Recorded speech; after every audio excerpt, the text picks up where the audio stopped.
Hypertrophic scarring is unfortunately something we see pretty commonly after top surgery. And the reason for that is the chest is not very forgiving when it comes to scars as compared to some parts of the body, but there are a few things you can do to take care of them. The first thing I recommend, if the patient has been doing so already, is try silicone. So we're not fully sure in the medical community how exactly silicone works, but we know the more time it's in contact with the scar, the better. And even if it's an older scar, it can still make a big difference. Most of my patients prefer the tape, as they can just stick it on and leave it on between showers. Cicatape, CICA, is a great brand. It works well with sensitive skin. So my first step is try that.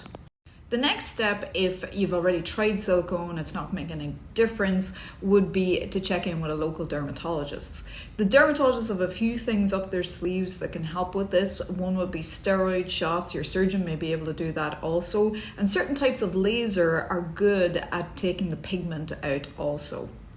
And the last step, if none of those things help, would be to try and do a surgery. So I think Einstein said the definition of insanity is doing the same thing and expecting a different result. So this is one reason a lot of surgeons hesitate before doing this.